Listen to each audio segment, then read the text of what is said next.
আহ, নমস্কার। জোহার। আপনারা শুনতে পাচ্ছেন কিনা একটু আমাকে জানাবেন। শুনতে পেলে ভাবলাম সামাজিক সংগঠনে থেকে পদত্যাগ করার পর আপনাদের সাথে সেভাবে আলোচনা করতে পারেনি। তো বিভিন্ন জন বিভিন্ন রকম প্রশ্ন রেখেছিলেন, তাই ভাবলাম একটু, যেহেতু এতদিন ধরে একটি সামাজিক সংগঠন, আমাদের সমাজবদ্ধ জীব, আমাদের আদিবাসীদের একটা নিজস্ব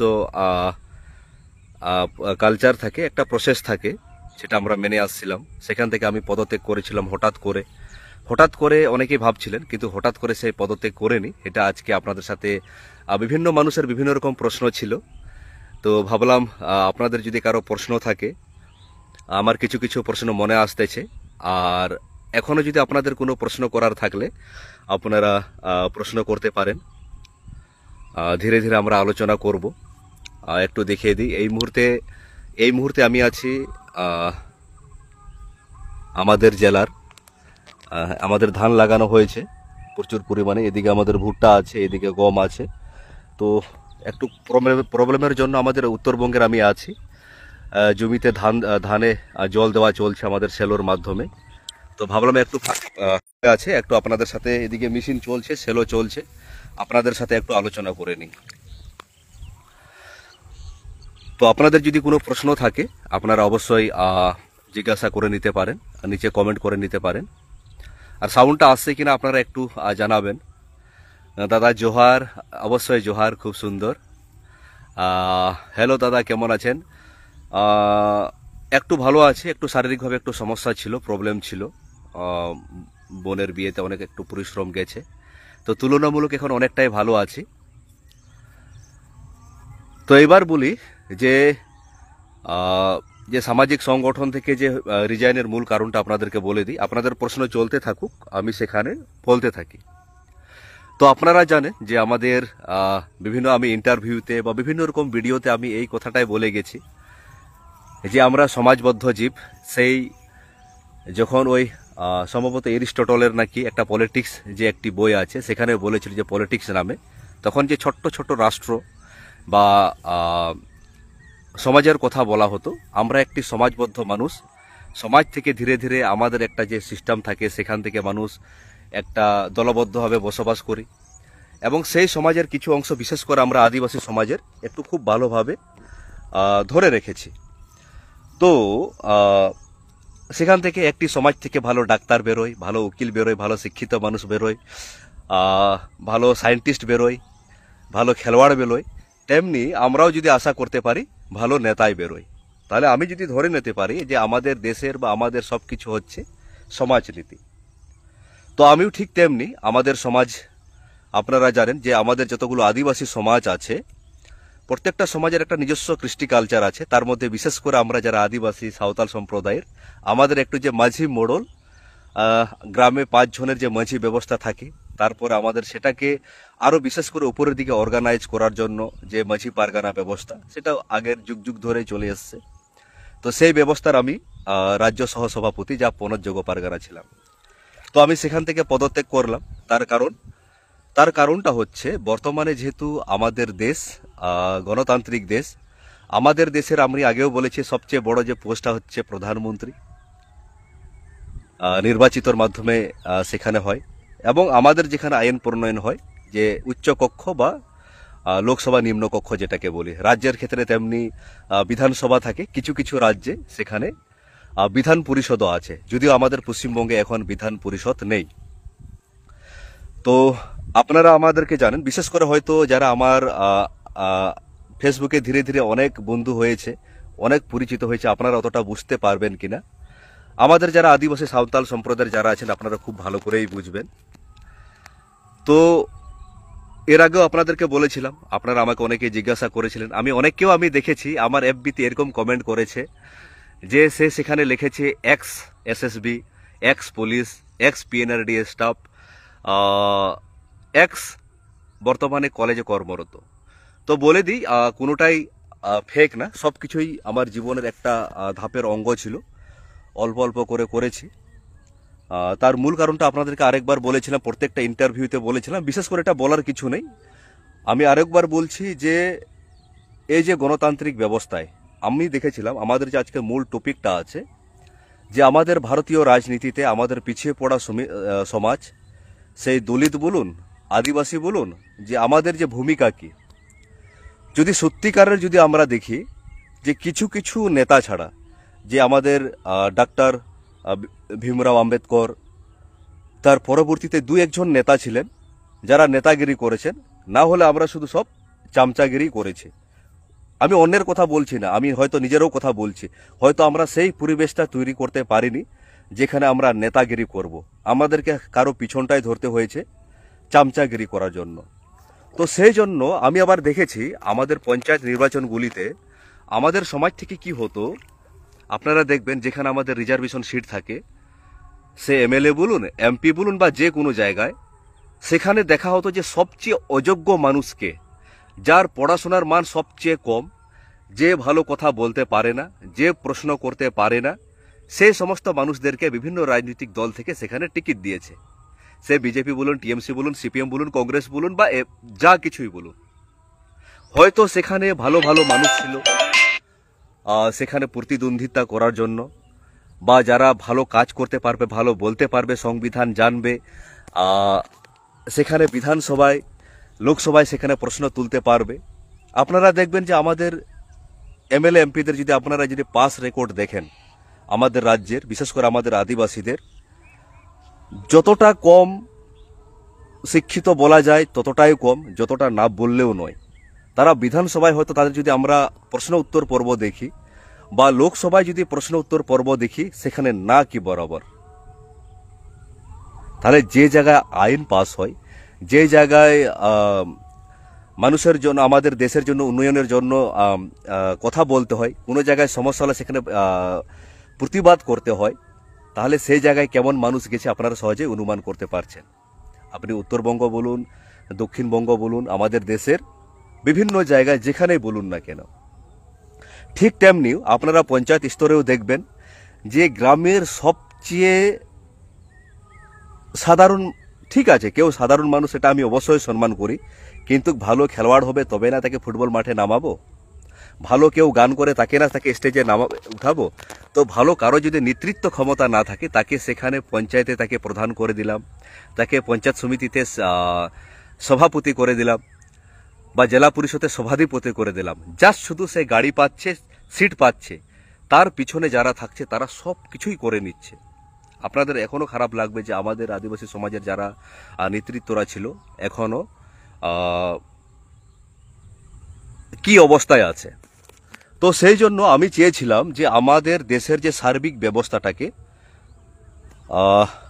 করিবুল দাদা big fan, thank you. Fan হতে হবে না, বন্ধু হয়ে থাকলে বেটার। আমি ফ্যান পছন্দ করি না, কেন কি ফ্যান হওয়া পছন্দ করি না। ফ্যান হলে কি ভালো মন্দ সবগুলোই সে বলবে, আমি বলবো আপনারা আমরা বন্ধু হন, ভালো করলে আপনার প্রশংসা করুন, এবং কোনো যদি ভুল হয় আপনারা সমালোচনা করুন বা বুঝিয়ে দিন, চোখে আঙ্গুল দেখান। তো দাদা তবু ধন্যবাদ। তো এবার যে প্রশ্নটা আসছে, তো আমি চেয়েছিলাম আমাদের দেশের যে ব্যবস্থাটাকে ভিতর থেকে জানার, যে আমি কারো পুতুল হয়ে নাই। তো সেই জন্য আমি প্রথমে চেয়েছিলাম ডিফেন্সে যোগদান করেছিলাম, যে আমাদের দেশের যে সিস্টেমটাকে ভালো করে জানা, আমাদের দেশটাকে ভালো করে ভ্রমণ করা, এবং আমিও যাতে বলতে পারি যে আমি দেশের সেবায় লেগেছিলাম। তার পরবর্তীতে আমি পুলিশে আসি, যাতে করে পুলিশের আমাদের দেশের পশ্চিমবঙ্গের কোনায় কোনায় ঘুরতে পারি, আইপিসি সিআরপিসিটা মোটামুটি ভালো করে জানতে পারি। তারপরিতে আমি ব্লকের যে পঞ্চায়েত দপ্তরে এসেছিলাম, যেখানে যাতে করে আমাদের যে গ্রাম থেকে মেম্বার অফ পার্লামেন্ট পর্যন্ত আমি কাজটা বুঝতে পারি। তো তারপরে অধ্যাপনায় আসা, তারপরে আমাদের সামাজিক সংগঠন তো যুগ যুগ ধরে চলছিল। আমি বিভিন্নবার আমার বক্তব্যতে, বিভিন্নবার আমার কথাতে, আমার পোস্টে আমি আমাদের গণতান্ত্রিক কথা বলেছি, যে আমাদের কিছু কিছু মানুষ আমাদের সমাজের নীতি যাতে ভালোভাবে বাঁচে থাকে, সেটা ভালোভাবে চলে, এবং কিছু মানুষকে আমরা যারা যোগ্যভাবে যারা তৈরি হবে তাদেরকে আমরা উপর দিকে পাঠাবো, যে মানুষ এতদিন যে 15-20 বছর ধরে নিঃস্বার্থভাবে দেশের বা সমাজের জন্য সেবা করে আসছে, সে মানুষ অত সহজে গাদ্দারি করতে পারবে না, এবং কিছু না হলেও কিছু তো কাজ করবে, কিছু কাজ না করলেও কোনো জায়গায় ভুল হলে সেখানে প্রতিবাদ করবে। তো যাই হোক, আপনারা যে কথাটি বলতেছিলেন যে হঠাৎ করে এই রাজনীতিতে আসা, হঠাৎ করে কোনো কিছু নাই। একটা আমার প্রোফাইলে আপনারা দেখবেন লেখা আছে, আমি যতগুলো পোস্ট করেছি সেখানে আমি লিখেছি স্টুডেন্ট অফ পলিটিক্স। রাজনীতি নিয়ে পড়তে ভালো লাগে এবং জানতে ভালো লাগে। বিভিন্ন রাজনীতি আমি নেতাদের আমি বক্তব্য বিভিন্ন ইন্টারভিউর মাধ্যমে সেখানে নিয়েছি, যাতে তাদের কথাগুলো তুলে ধরা যায়।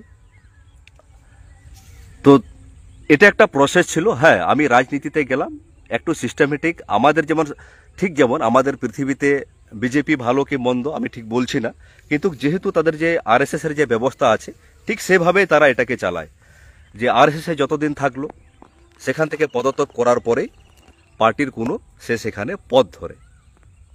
তো তাহলে যেটা কথা বলতে চাইছি যে হঠাৎ করে নয়, একটু ভেবে চিনতে দীর্ঘ প্রসেস।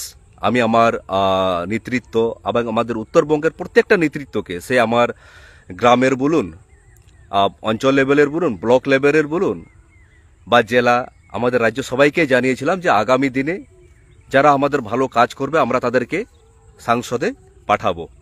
এবং আমিও সেটাকে, যদি আপনাদের যদি মনে হয় যে আমাকে যোগ্য মনে হয়, আমাকেও আপনারা অবশ্যই উপরে পাঠান। এমডি রবি ইসলাম, আপনার জন্য আশীর্বাদ রইল। অবশ্যই নমস্কার, ধন্যবাদ এরকমভাবে পাশে থাকার জন্য। এবার আসি যে আমাদের ভারতীয় গণতন্ত্রে আমাদের পিছিয়ে পড়া মানুষের বা আমাদের আদিবাসী, দলিত, পিছিয়ে পড়া বা বিভিন্ন রকম শ্রেণীর মানুষের যে রাজনীতিতে ভূমিকা। সত্যি কথা বলতে কি, ডাক্তার ভীমরাও আম্বেদকরের পর আমাদের দেশে আমরা সেইভাবে কোনো নেতৃত্ব পাইনি। রানা প্রতাপ হেমব্রম দাদা মাঠে গিয়েছেন নাকি? হ্যাঁ, অবশ্যই আছি ভাই। আমাদের এই হুড়ুগোড়া, এখানে আমি জল দিচ্ছি, আমাদের সেলো চলছে, সেখানে জল দিচ্ছি। তো ভাবলাম ফাঁকা সময় আছে, তাই একটু আপনাদের সাথে আলোচনা করে নিচ্ছি। আরেকজন বলছে উৎপল মান্ডি, যে কারণে আপনাকে বিশ্বাস করতাম সেইভাবে আর বিশ্বাস করতে পারছি না, কারণ যে কথাগুলো আজ বলছেন সেটা আপনার ব্যক্তিগত লাভের জন্য।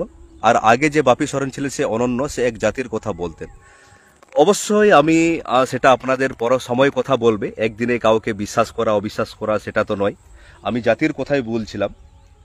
এবার যেটা আসতেছে যে সংসদীয় যে গণতন্ত্রের যেটা প্রবেশের কথা, আমি সত্যি কথা বলতে কি হুট করে যে আইএসএফ থেকে আমি এখানে দাঁড়ালাম এমন নয়। আমি যেহেতু আমি একটা ব্যক্তি ছিলাম না, আমি একটা সংগঠনের সাথে যুক্ত আছি বা আমাদের নিজস্ব এজেন্ডা নিয়ে আমরা কাজ করছি। আমাদের একটা কথা বলে না যে আগে মা বাবাকে আমরা দেখব, তারপর গ্রামের মানুষকে, তারপর এলাকা, তারপর দেশ। আমি মা বাবাকে দেখি না, আমি সেখানে অন্যের মা বাবাকে কি করে সেখানে ভালো রাখতে পারবো।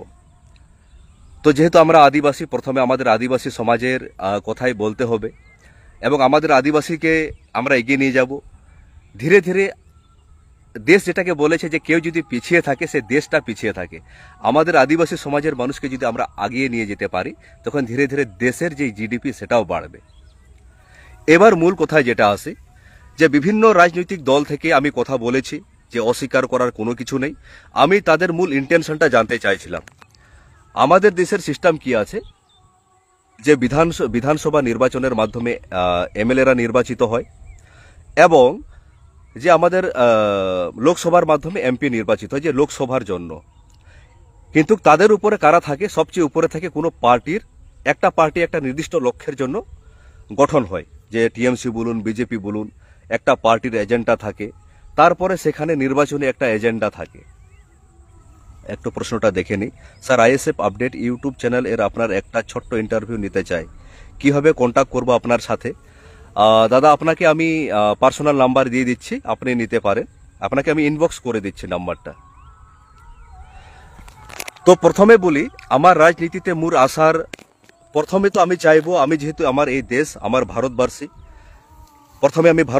প্রথমে আমি চাইবো যে আমাদের দেশ সুরক্ষা, আমাদের দেশের যেটা সীমানা থাকছে সেটা যেন সুরক্ষা থাকে, সেটা যাতে যা আছে সেখানে যেন বহিঃশত্রু প্রবেশ করতে না পারে। আমাদের দেশ সার্বিকভাবে শক্তিশালী থাকুক, কাউকে যাতে আক্রমণ করতে পারে বা না পারে সেটা পরের বিষয়, কিন্তু কেউ যদি আমাদেরকে আক্রমণ করে আমরা যাতে সেটাকে প্রতিহত করতে পারি, সেই জন্য আমাদের সুরক্ষা এবং আমাদের সেনাবাহিনী হচ্ছে মেন। এরপরে যেটা আসতেছে আমাদের দেশের অর্থনীতি, এবং এরপরে যেটা আসছে আমাদের দেশের যে কর্মসংস্থান এবং বিভিন্ন রকম যে বিষয়গুলো আছে, সার্বিক যে বিষয়গুলো, এগুলো তো আমরা অবশ্যই কথা বলবো। এরপরে যেটা আসতেছে আমাদের মূল একটা পার্টিতে, আমি যেহেতু ব্যক্তি নয়, আমি একটা সামাজিক সংগঠন করতাম। কি কি আমাদের ডিমান্ড ছিল? যে আমাদের আদিবাসীদের একটা প্রথম ডিমান্ড ছিল যে পঞ্চম তপশিল, যে সংবিধানের আমাদের একটা পার্ট দিয়েছে যে পঞ্চম তপশিল। যে পঞ্চম তপশিল বলতে আমরা কি বলতেছি, যেখানে আমরা স্বায়ত্ত শাসন, যেটা আমাদের আদিবাসীদের যে কাস্টমারি ল আছে তার একটি পার্ট পড়ছে। যে জায়গায় পঞ্চম তপশিল থাকবে সেখানে কাস্টমারি ল অনুযায়ী সেখানে আমরা কাজ করতে পারবো। তারপরে আসছে আমাদের আইটিডিপি এলাকা। আইটিডিপি এলাকা কি হচ্ছে, যে ইন্টিগ্রেটেড ট্রাইবাল ডেভেলপমেন্ট এরিয়া। সেখানে সেন্ট্রাল গভর্নমেন্ট ভাবে একটি সার্ভে হবে কত পার্সেন্টেজ সেখানে আদিবাসী আছে, সেখানে কত টাকা ফান্ডিং হচ্ছে, সেখানে সেখানে কত টাকা অ্যালটমেন্ট হচ্ছে, কত টাকা কাজ হচ্ছে শিক্ষা, স্বাস্থ্য বা বিভিন্ন ক্ষেত্রে। এরপরে আসছে যে আমাদের সাঁওতালি শিক্ষা বোর্ড, সেখানে আমরা আলাদা এডুকেশন ব্যবস্থা চাইছি, আলাদা বোর্ড চাইছি, এখানে আমরা চাইছি। তো এখানে আমরা দ্বিতীয়ত আমরা দেখতে পাচ্ছি যে ফেক এসটি সার্টিফিকেট নিয়ে। তো আমি চাইছিলাম যে কোনো রাজনৈতিক দল আমাদের এই বিষয়টাকে পার্টির এজেন্ডাতে রাখবে কিনা। আমি সবার সাথে কথা বলেছি, আপনারা যদি বলবেন যে হঠাৎ করে আইএসএফ গেল, তেমনি না। সেখানে আমি বলেছিলাম যে আপনাদের পার্টির এজেন্ডাতে এই বিষয়গুলো আপনারা কি রাখতে পারবেন, যে যে আমাদের যে দাবি দাওয়াগুলো আছে, এবং যে নির্বাচনী ইস্তাহারেও আপনাদেরকে এগুলো রাখতে হবে। তখন অনেকে বলেছিলেন যে না, আপনি আসুন, আপনাকে আমরা ভালো জায়গা দিব, কিন্তু তুমি যে কথাগুলো বলছো সেগুলো আমরা পরবর্তীতে বিচার করতে পারি বা আলোচনা করতে পারি। তাহলে আপনারা ধরুন যে ৭৫ বছর পরেও শুধু এই কথাটাই কেউ কেউ বলে এসছে যে আপনারা দেখছি।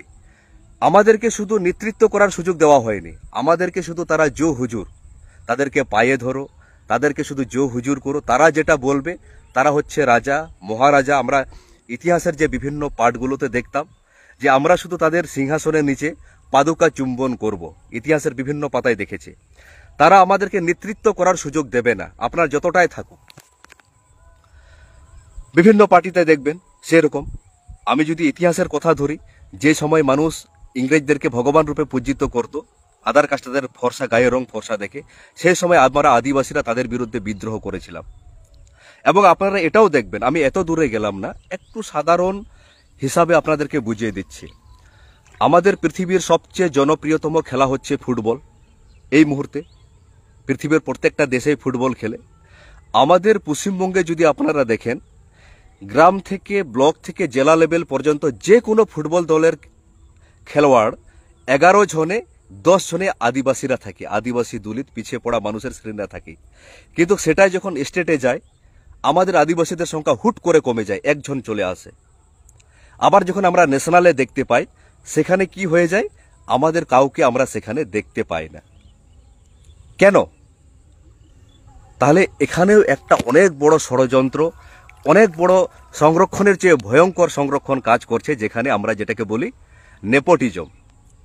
না হলে গ্রাম অঞ্চল ব্লক জেলা সব জায়গায় আমাদের ছেলেরা খেলতেছে, হঠাৎ করে স্টেটে আমাদের সংখ্যা হঠাৎ করে কমে যায় কি করে? বিভিন্ন ক্ষেত্রে দেখেছি, আমার বন্ধুদের ক্ষেত্রেও দেখেছি, যারা স্টেট চ্যাম্পিয়ন হওয়ার পরেও যারা সেকেন্ড এবং থার্ড পজিশনে আসে তাদেরকে ন্যাশনালে খেলতে নিয়ে যাওয়া হয়েছে। কেন? তারা কোনো কোচিং সেন্টার, কোনো একটা কি বলবো, বলা উচিত না, জাতপাতের কথা আমার বলতে ভালো লাগে না, তারা সেই ভাবে সেই মানুষের দ্বারা তারা প্রতিপালিত। খেলার কথা ধরুন, রাজনীতিক কথা ধরুন, বিভিন্ন কথায় ধরুন, আপনি আদিবাসী, প্রথমেই আপনাকে ধরে নেবে। আমার পরশুদিনের একটা ঘটনা মনে পড়লো হঠাৎ করে। আমার দিদিরা থাকে রায়গঞ্জে, সেখানে জামাইবাবু বিএলআর অফিসে বড় অফিসার পদে কাজ করেন, দিদি হচ্ছে চাকরি করেন। সেখানে বাচ্চা দেখার জন্য আমাদের লোক দেখা হচ্ছিল, ভাগ্নি আছে সেখানে। আমাকে বলল যে তুমি দেখো একটু, শালাবাবু একটু দেখো। তখন আমি বললাম তো আমি দেখি, বিভিন্ন জায়গায় পরিচিত আছে। তখন বিভিন্ন লোকের সাথে কথা বলার পর তারা বলছেন কি, সেই লোকগুলো অন্যান্য জায়গায় কাজ করছে, তখন বলছে আমরা আদিবাসী লোকের বাড়িতে কাজ করতে পারবো না, আমাকে ডবল টাকা দিলেও। তারা শুয়োরের মাংস খায়, তারা ছোট জাত। সে মানে এখনো এই বিষয়গুলো আছে যেগুলোকে আপনারা সহজে অনুমান করতে পারবেন না। তো ফুটবলের যে উদাহরণটা আপনাদেরকে দিলাম সেটা একটা নমুনা মাত্র। এরকম আপনারা সব জায়গায় দেখতে পাবেন। ঠিক রাজনীতির ক্ষেত্রেও, নেতৃত্বর ক্ষেত্রেও আপনারা এই বিষয়টা দেখতে পাবেন। আপনারা বলুন তো, কিছুদিন আগে আদিবাসীদের নিয়ে যে সন্দেশখালী নিয়ে যে সমস্যা দেখা দিল, এখানে আমাদের বিভিন্ন রকম আদিবাসী সংগঠনের নেতৃত্বরা আছেন, অনেকে নেতৃত্ব দিচ্ছেন, কথা বলছেন। সেখানে আমরা কি দেখলাম, কিছু কলকাতার বাবুরা সেখানে বিভিন্ন রকম টিভিতে রাজনীতিতে আদিবাসীদের নিয়ে ভাষণ ঝাড়ছে, সেখানে কথা বলছে কি হয়েছে না হয়েছে।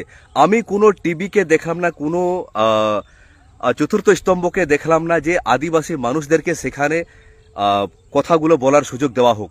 আরে কি আছে, আমি এত সুন্দর কথা বলতে না পারি, আমি বিতর্কতে জড়াতে না পারি, কিন্তু আমি যখন গ্রামের মানুষ, আমি আমার মতন করে আমার সমস্যাগুলো তো বলতে পারবো। আপনারা কি বলুন তো, সন্দেশখালী ঘটনার পর কতগুলো ডিবেট হয়েছিল, কতগুলো আপনারা আদিবাসীদেরকে দেখেছিলেন যে সেই ডিবেটে আমাদেরকে ডেকেছিল।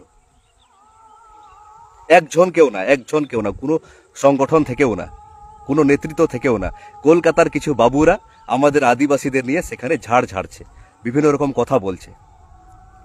তো আমি আরেকটা কথা বলে দিই, আপনারা সমস্যা বাইরে থেকে দেখছেন, অনুভব করছেন। আমরা এই সমস্যাতে আমাদের জন্ম, এবং এই সমস্যাটা কিভাবে সমাধান করা যায় সেটাই আমরা সবচেয়ে ভালো করে বুঝতে পারবো, জানতে পারবো। আমরা গ্রামের মানুষ, আমার গ্রামে বাড়ি। এই আমার বাড়ি থেকে কিছু দূরে, এদিকে হচ্ছে বাংলাদেশ বর্ডার, মালন বর্ডার, এদিকে কিছু দূর আমার গ্রামে দরুমানপুরে বাড়ি। এটা হচ্ছে আমাদের বিল, জল দিচ্ছি। আমরা গরিব মানুষরাই, আপনারা দেখবেন আমাদের সমাজের ডিফেন্সের আমরা হচ্ছে চাষি, এবং আমাদের গরিব আমাদের গ্রামাঞ্চলের সবচেয়ে বেশি মানুষ, আমাদের দেশে যে সুরক্ষা ব্যবস্থার যে সবচেয়ে প্রথম ধাপ, যেটাকে আমরা জিডি বা কনস্টেবল বলি, সেখানে সবচেয়ে বেশি আমাদের গ্রামাঞ্চল থেকে সেখানে আছে। তো আমরা হয়তো আপনাদের মতন এত সুন্দর কথা বলতে পারবো না, এত যুক্তিভাবে কাউকে আমরা পরাজিত করতে পারবো না, কিন্তু আমাদের সমস্যা নিয়ে আমরা ভালো কথা বলতে পারবো, এবং আমরা সেই রাস্তাটা জানবো। তো এই হচ্ছে তাহলে মূল কথা। তার মানে আমাদের রাজনৈতিকভাবে আমাদের প্রান্তিক যে তারা জঙ্গলমহলের মানুষ, তাদেরকে শুধু চিড়িয়াখানার মতন তাদেরকে দেখো। তো তাহলে আমি যখন বিভিন্ন রাজনৈতিক দলের সাথে এই বিষয়গুলো কথা বলতেছিলাম, যে আমি যে রাজনৈতিক দলে যাব, অনন্ত কিস্কুর আপাচ রাজনীতি শেষ কথা বলে, একদম গংকে জোহার। তো আমি ভাবছিলাম যে এমন রাজনৈতিক দলে যাব যে রাজনৈতিক দল আমার কেউ কতটা গুরুত্ব দিচ্ছে, তার চেয়েও বড় কথা যে আমার সমাজের যে ডিমান্ডগুলো আছে, যে পঞ্চম তপশিল, আইটিডিপি এলাকার নতুন করে ফান্ডিং, সান্তালি এডুকেশন বোর্ড গঠন, ফেক এসটি নিয়ে বিতাড়ন, বা আমাদের কাস্টমারি ল, আমাদের যে জাহির থান মাঝি থান, যে বিভিন্ন যে বিষয়গুলো আছে সেগুলো নিয়ে সে ভাববে এবং কথা বলবে। এবং আমরা যদি কথা বলার সুযোগ পাই, এবং সেই হিসাবে আমি আইএসএফের সাথে কথা বললাম, যেহেতু ইন্ডিয়ান সেকুলার ফ্রন্ট, ওনারা বললেন যে না, আপনারা আদিবাসী, আপনাদের সমস্যা আপনারা ভালো করে বুঝবেন, আপনারা মানুষের কথা শুনুন, আপনাদের যেটা মনে হয় আপনারা সেটা ভালোভাবে করুন, এবং তার পরবর্তী দেশের কথা বলুন, প্রয়োজন পড়লে আপনারা দলের কথা বলবেন। আমার এখানে ভালো লেগেছে বলতে কি, আমার যে কিছু বিষয় ছিল যেগুলো তারা বুঝতে পেরেছেন, সেগুলো আমাদেরকে ফ্রি হ্যান্ডভাবে করতে দিয়েছেন। তো আমি চাইবো আমাদের আদিবাসী যারা আমাদের নেতৃত্বরা আছেন, আপনারা আসুন।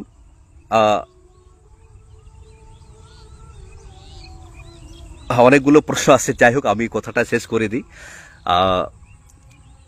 আমি শুধু বলবো, আমি আইএসএফ আছি, খুব ভালো কথা। আপনার যদি ভালো লাগে আপনি আইএসএফ আসুন, আপনার যেটা ভালো লাগবে আপনি সেই দল করুন, কিন্তু চামচাগিরি নয়। সেখানে যেন আপনি নেতৃত্ব করেন।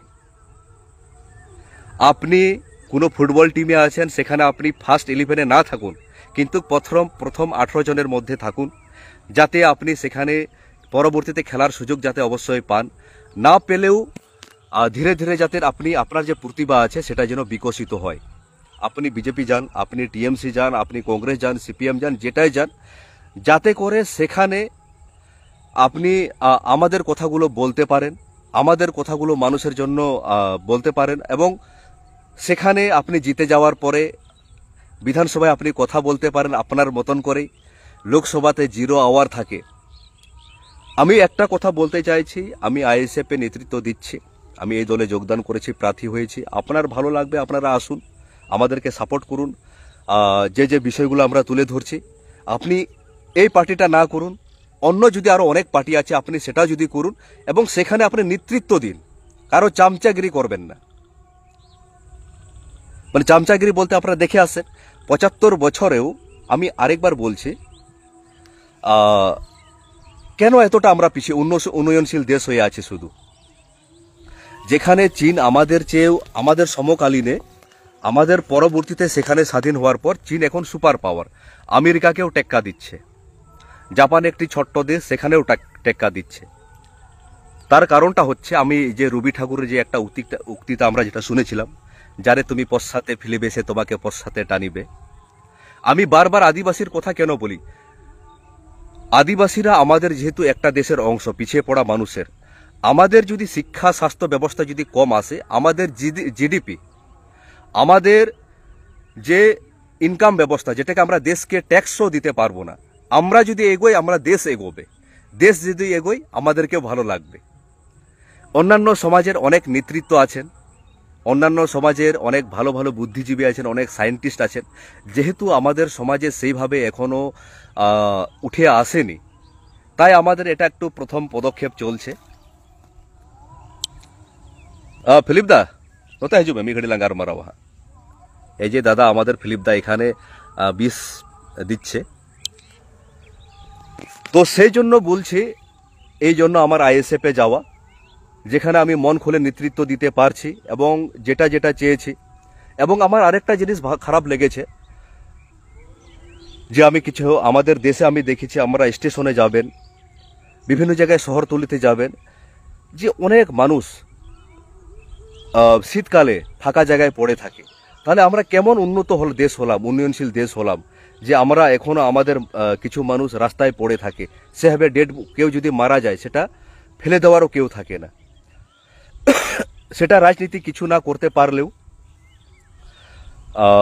আমরা মানবিকভাবে সেটা আমাদের দায়িত্ব এবং কর্তব্য পড়ে, যে মা বাবা আমাদেরকে, মা আমাদের পেটে 10 মাস রাখলো, যে বাবা মা আমাদেরকে ছোট থেকে বড় করলো, তো সেই নিয়ে ইচ্ছা আছে আমার। যদি আপনারা আমাকে নির্বাচিত করেন, আমি পার্লামেন্টে এই নিয়ে যদি কথা বলবো, যে সরকার এই নিয়ে কোনো আইন করতে পারে কিনা, যেমন ছেলে যদি বাবা মামাকে না দেখে একটা ভরণ পোষণ বা সরকার থেকে কোনো কিছু ব্যবস্থা করার। আরেকটা আমি কালকে যে কথাটা বলতেছিলাম, আমি আজকে নির্বাচনের আরেকটি এজেন্ডা আমি রেখেছি, যে পুলিশের যে 1861 সালের যে পুলিশ আইন আমাদের দেশের, সেই পুলিশ আইনটাকে পরিবর্তন করে আধুনিক করতে হবে।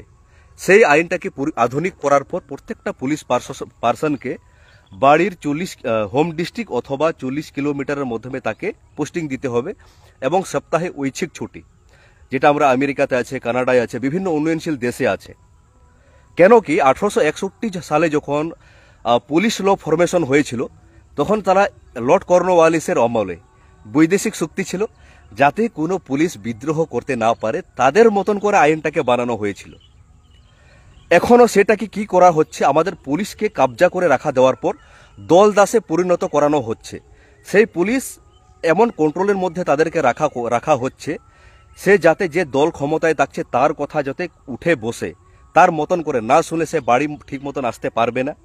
তার ফলে কি হচ্ছে, আমাদের নিরপেক্ষতা শেষ হচ্ছে, আমাদের আইন শৃঙ্খলায় অবনতি ঘটছে, অবনতি ঘটছে। তার ফলে আমাদের নির্বাচন ব্যবস্থায় এফেক্ট পড়ছে, তার সব জায়গায় বাজে প্রভাব পড়ছে।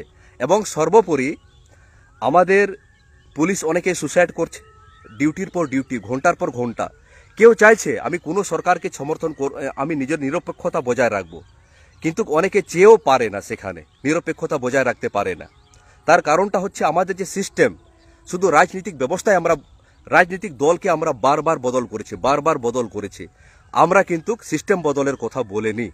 তো এটাও আমার একটি এজেন্ডা আছে, যে আমি যদি পার্লামেন্টে যাই, এই জিনিসটা যাতে চেঞ্জ করানো হয়, 1861 সালের আইনকে, আরও অনেক কিছু আছে, ধীরে ধীরে আপনাদেরকে জানাবো।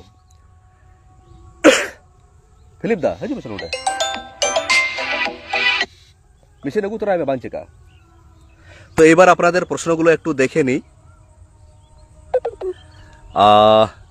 আইএসএফকে দেখে নয়, দেখুন আপনি যাকে ভোট দিবেন সে কেমন।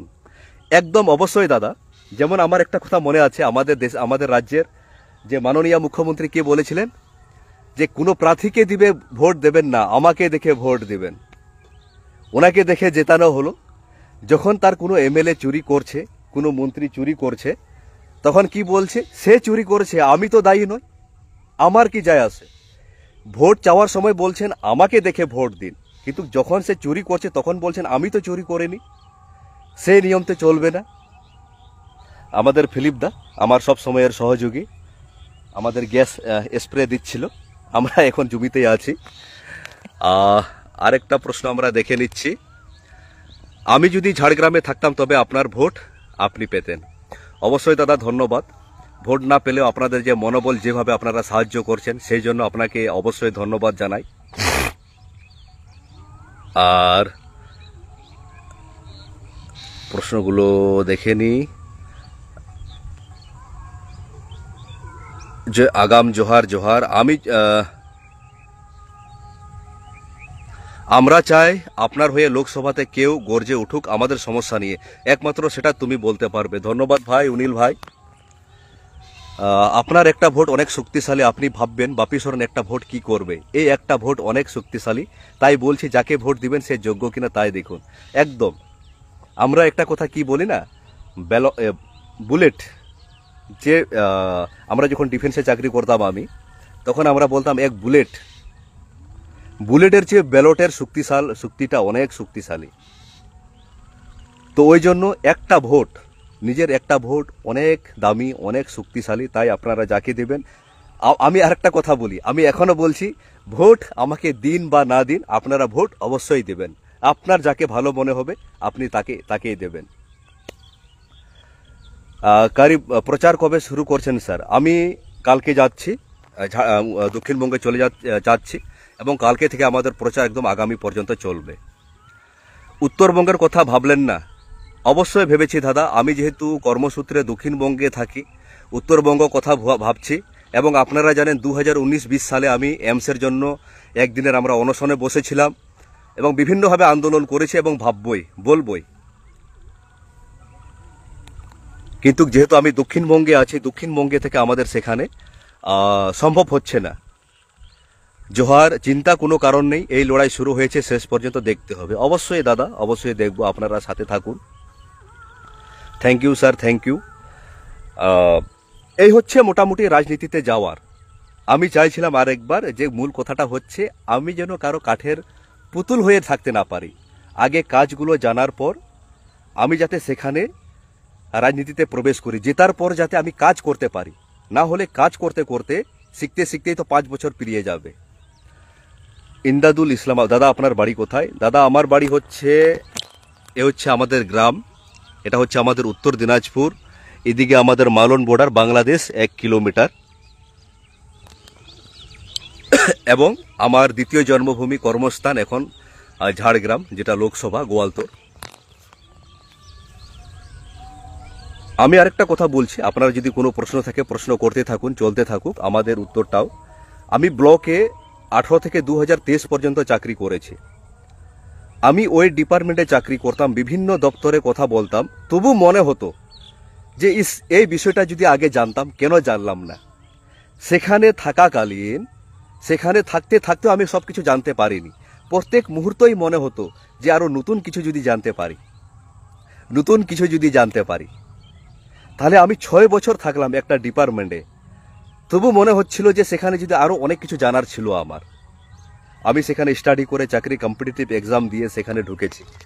আর তাহলে মনে করুন, আমাদের আদিবাসী সমাজ থেকে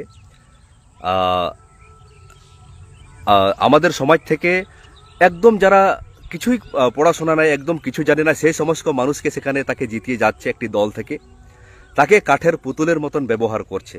সেই এলাকায় রাস্তা সেইভাবেই থাকছে, স্বাস্থ্যকেন্দ্র সেইভাবেই থাকছে, আমাদের শিক্ষার হার সেইভাবেই পড়ে আছে।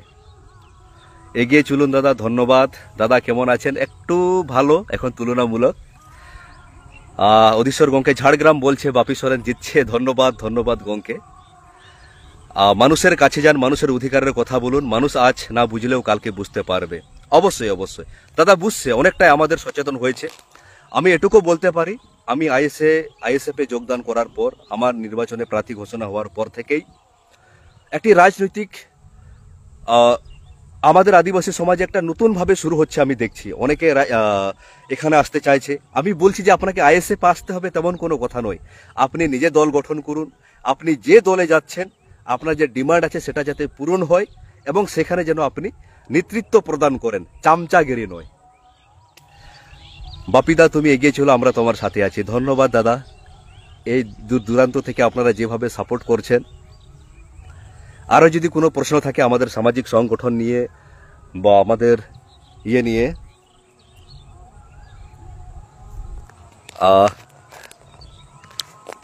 এটা আমাদের জমি, জল দেওয়া চলছে, এদিকে সেলো। আমি দেখি আর একটু, না হলে মেশিনটা বন্ধ করতে হবে। যদি আর একটু প্রশ্ন থাকে আপনারা বলুন।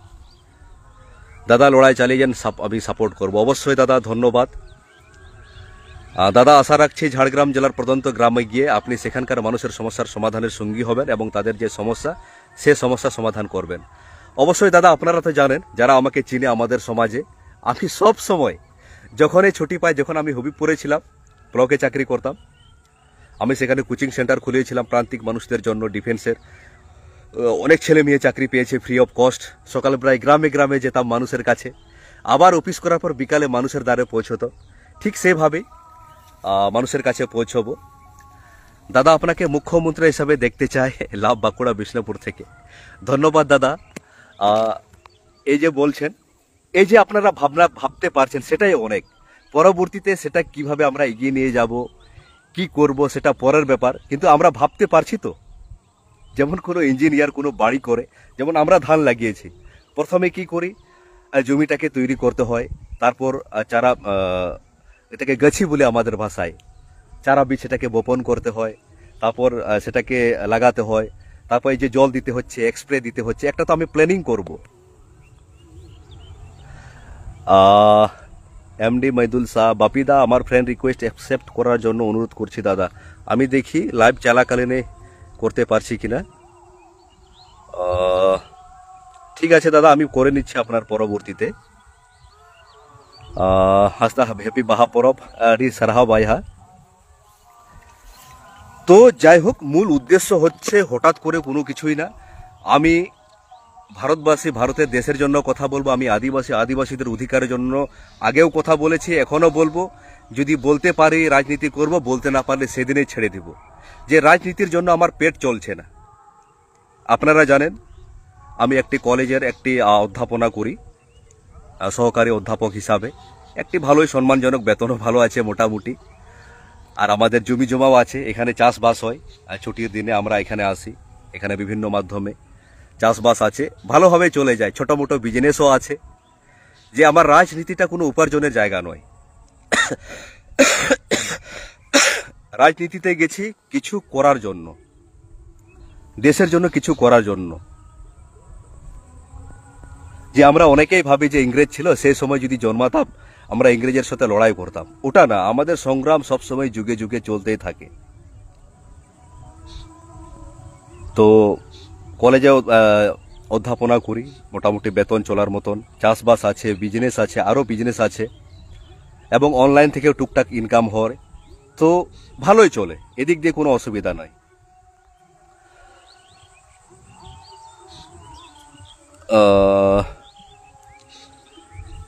ঠিক আছে দাদা। পাল্টন হাসদা এগিয়ে চলো নির্দিষ্ট লক্ষ্যে। ধন্যবাদ দাদা। এসকে হাবিব, কেমন আছো? ভালোই আছি দাদা, আপনারা কেমন আছেন? আজকে আমি বিষয়টাকে বললাম যে আমাদের রাজনীতিতে আমাদের আদিবাসী দলিত পিছিয়ে পড়া মানুষের ভূমিকা। আমি একদিন অন্যান্য বিষয়ে একটু লাইভে আসবো, যে আপনাদের কাছে সাহায্যের জন্য কিভাবে আমি এগোবো।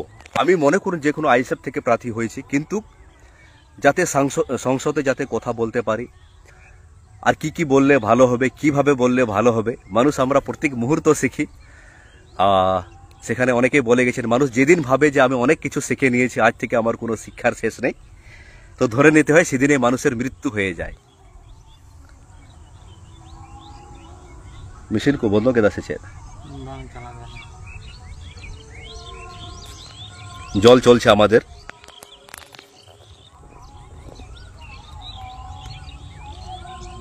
দিকে জল চলছে। যে যায় লঙ্কায় সে হয়ে রাবণ, এটা একটু কেমন করে কথা বলবো ভাই? যে যায় লঙ্কায় সে হয়ে রাবণ না সে হয়ে রাম? রাবণ তো ওখানেই বাড়ি ছিল, রাবণের বাড়ি তো লঙ্কাতে, সে আবার কি করে গিয়েছিল? সে তো রাবণের বাড়ি তো লঙ্কাতে, তাহলে রাবণ তো সেখানে যায়নি, সেখানে তো রাম গিয়েছিল।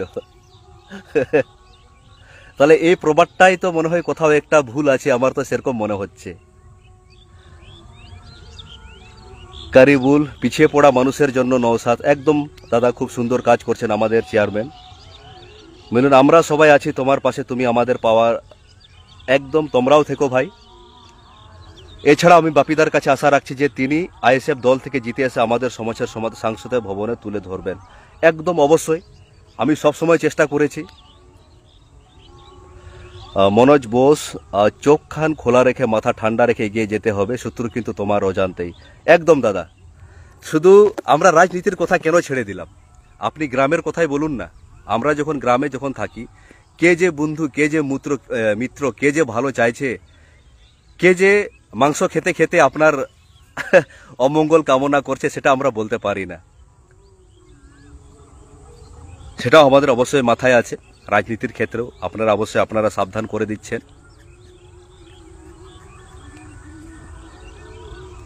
তো আমি আরেকবার বলছি, ঝাড়গ্রামবাসীর জন্য আমি ভুট্টা নিয়ে যাব। আমাদের ঝাড়গ্রাম লোকসভার যারা যারা আছেন ভোটার, আপনারা জানান। বা এদিকে আমাদের প্রচণ্ড ভুট্টা চাষ হয়, আমাদের এদিকে ওই যে দেখুন গম চাষ হয়।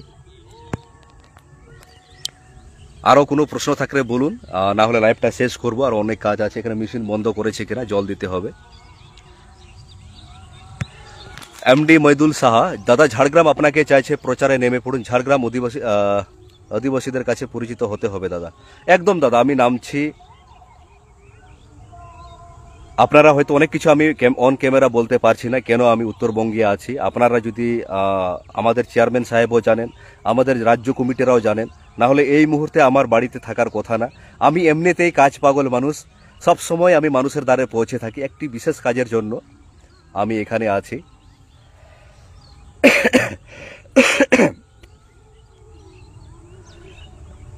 আমাদের গ্রামের মানুষ আমরা এইভাবেই চলে।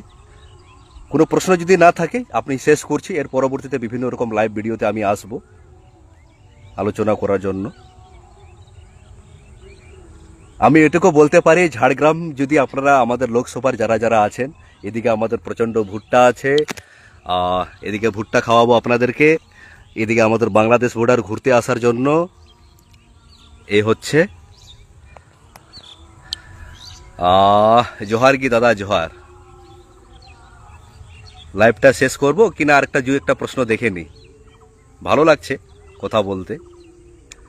আর এমডি মৈদুল শাহ, অবশ্যই আমি ভাববো আপনার সাথে আমি ব্যক্তিগত কথা বলবো, কেন আমি এখানে আছি। আমাদের চেয়ারম্যান সাহেব জানেন, আমাদের বিশ্বজিৎ দাও জানেন, আমি ওনাদের সাথে কথা বলেছি, খুব বিশেষ কারণবশতই আমি এখানে আছি। তো রাজনীতিতে মূল উদ্দেশ্য ছিল আপনারা রাজনীতি করুন, রাজনীতিতে আসুন, পার্লামেন্টে আসুন, নেতৃত্ব আমরা প্রদান করি। আমরা ফুটবলেও খেলেছি, ক্যাপ্টেন হয়েছি, ক্রিকেটেও খেলেছি, পুলিশেও ছিলাম, সেখানেও আমি নেতৃত্ব দিয়েছি। আর যেখানে নেতৃত্ব দেওয়ার মানুষ, হ্যাঁ আমরা সবসময় যে নেতৃত্ব দেবো এমন কথা না, ভালো নেতৃত্ব থাকলে তার পিছু নিব, কিন্তু চামচার মতো না। আমাদের অধিকারগুলো আমরা বলবো। আর কি বলছেন দাদা, কেমন আছেন? আমি হলদিয়া থেকে। দাদা ভালো আছি, ঠিক এতটা ভালো নেই। দাদা কোনোদিন যদি কলকাতায় আসছেন অবশ্যই আমাকে জানাবেন। রানা প্রতাপ ভাই, কালকে মনে হয় আমার কলকাতায় যাওয়ার কথা আছে, কালকে না হলে পরশুদিন আমি যেতে পারি। ভালো লাগলো, আমাদের মধ্যে একটা রাজনৈতিক সচেতনতা আসছে। আমি বিভিন্ন জায়গা থেকে দেখছি অনেকেই বিভিন্ন রাজনীতি দলে যোগদান করছেন। না বাপিদার রাজনীতি দলে গেছে, আমরাও যাব, একদম মোস্ট ওয়েলকাম। আমি চাইবো আইএসএফ এ আসলে তো আমার ভালো লাগবে, যেহেতু আমি দলের কর্মী হিসাবে বলতে পারি। কিন্তু আমি যদি মনে হয় আপনারা অন্য দলে গিয়ে নেতৃত্ব দিতে পারবেন, সেই দলেও চলে যান, কিন্তু নেতৃত্ব দিন।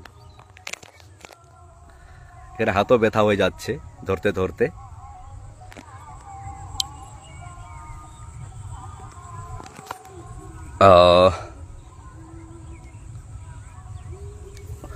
আমি দিয়া Philip the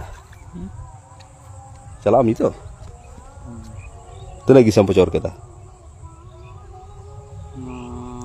tinggi ah tinggi laga maki ya menak ya ha onde 6 tinggi dulu chala ati charger kana inya do yo mena oh ঢাকড়া হাত লাগাও ফিলিপ দা, তারে আমাদের দর্শকরা বলতে চাইছে আমাদের নিয়ে একটু বলো, আমরা কিভাবে থাকি এদিকে, কেমন চাষবাস হয় আমাদের দিকে? ধান টান, হ্যাঁ ধান তো আমাদের এদিকে একটু খাওয়ার মতো লাগায়, কিন্তু ভুট্টাটাই বেশিরভাগ।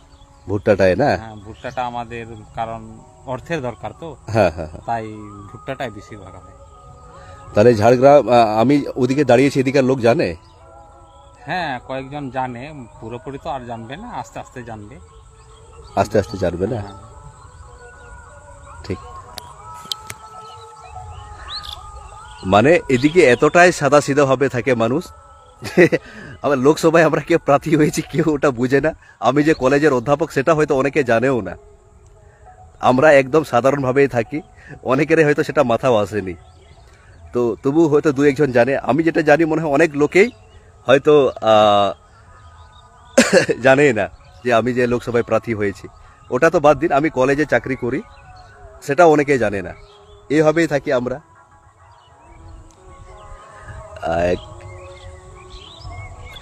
দাদা, আপনি ঝাড়গ্রামের বিকল্পে একটু ভালোভাবে একটু প্রচার করবেন অবশ্যই ভাই। আপনারাও আসুন, আপনারা সাথে থাকুন। বাপিদা আমা তাড়ামডাহার সার কো সগুন কো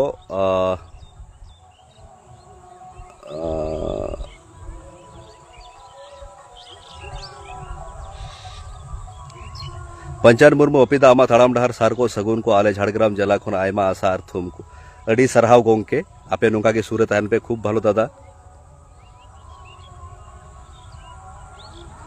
मिलन 6 शेड्यूल निये जेटा निये लादाखे आंदोलन होच्छे से विषये तोमार मतामत। आमी एटुकु ग्यारेंटी दिए बोलते पारी मिलन भाई, जंगल महल टेरिटोरियल एडमिनिस्ट्रेटिव होच्छेई होबेई, এটা আমরা করছি করব। JMTA যেমন এদিকে গোর্খাল্যান্ড এদিকে আছে আমাদের GTA গোর্খাল্যান্ড টেরিটরিয়াল অ্যাডমিনিস্ট্রেটিভ, তেমনি আমাদের JMTA জঙ্গল মহল টেরিটরিয়াল অ্যাডমিনিস্ট্রেটিভ হচ্ছেই। আমি কথা দিলাম, আমরা কথা বললে অন্যান্য রাজনৈতিক দল সেটা বলতে বাধ্য হবে এবং করতেও বাধ্য হবে। সামনে বসে তোড়া গা ওটাও সামনে। দাদা প্রচার কবে থাকে? খুব তাড়াতাড়ি শুরু করছি। কমেন্টগুলো কোথায় চলে গেল? দাদা কালীপদ সরেনের বিরুদ্ধে লড়াই করে ওনাকে অসম্মান করছেন না, উনি সান্তাল সমাজের আইকন, পুরো অরাজনৈতিক ব্যক্তি। অবশ্যই ওনাকে আমি ব্যক্তিগতভাবে অবশ্যই সম্মান করি। কিছুদিন আগে আপনারা দেখেছিলেন তাকে আমি কলমও উপহার দিয়েছিলাম। আমি আরেকটি আগে কি কথা বললাম, ব্যক্তি হিসাবে একজন খুবই ভালো, এই ভাইটা আছে খুব ভালো। আমার ফুটবল খেলা চলছে, আমি সেখানে ভালো লোককে নামাবো না ভালো খেলোয়াড়কে নামাবো সেখানে ফুটবল খেলার মাঠে, যদি আমাকে জিততে হয় আমার দলের হয়ে, বা সেখানে আমাকে যদি গোল দিতে হয় এবং আমার টিমের জন্য কাজ করতে হয়। নিশ্চয় যে ভালো খেলোয়াড়, সে ভালো ব্যক্তি, ভালো খেলোয়াড় হলো সে অবশ্যই ভালো জিনিস, কিন্তু ভালো ব্যক্তি যে ভালো নেতৃত্ব দিতে পারবে সেটা তো পরে সময় বলবে। আমরা চাইছি নির্বাচন কেন হয়, যাতে বেস্ট থেকে বেস্ট মানুষ সেখানে নির্বাচিত হয়, যে ভালো কাজ করতে পারবে, যে ভালো মানুষের জন্য কাজ করছে। যদি ভালো মনে হয় ওনাকে জেতাবেন, যদি জনগণের আমাকে মনে হয় তো আমাকে জেতাবেন। কাউকে এখানে অপমানের তো কোনো কিছুই না।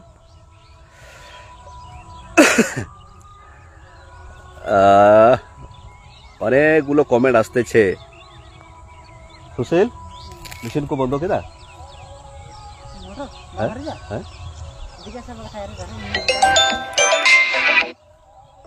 মেশিন কো বন্ধ কেদা? আরে हाँ आ रही थोड़ा गा जोहार। तो যাই হোক, মোটামুটি লাইভের বিষয়ে আমাদের এটুকুই থাকলো। আপনাদের যদি আরও কোনো প্রশ্ন থাকে, অনেকগুলো কমেন্ট আসছিল, কিন্তু লাইভ ভিডিও অনেক লম্বা হচ্ছে, একটু বাজারে যেতে হবে। সবাই ভালো থাকবেন, সুস্থ থাকবেন। আমি পরবর্তীতে দেখি যদি সময় দিতে পারছি আমি লাইভের উত্তর দেওয়ার চেষ্টা করব। আমাদের লড়াই চলছে, চলবে। আমাকে ভোট দিন বা না দিন, ভোট যেন অবশ্যই দেবেন। আমার দলে আসুন নেতৃত্ব দেওয়ার জন্য। আমার দলে যদি আপনারা আসুন নেতৃত্ব দেওয়ার, আপনাদেরকে সুযোগ করে দিব। না হলে আপনি যে রাজনৈতিক দলে যোগদান করুন, আপনি যেন সেখান থেকেও নেতৃত্ব দিন। এই আশা রেখে আজকে লাইভ ভিডিওটা শেষ করছি। জোহার।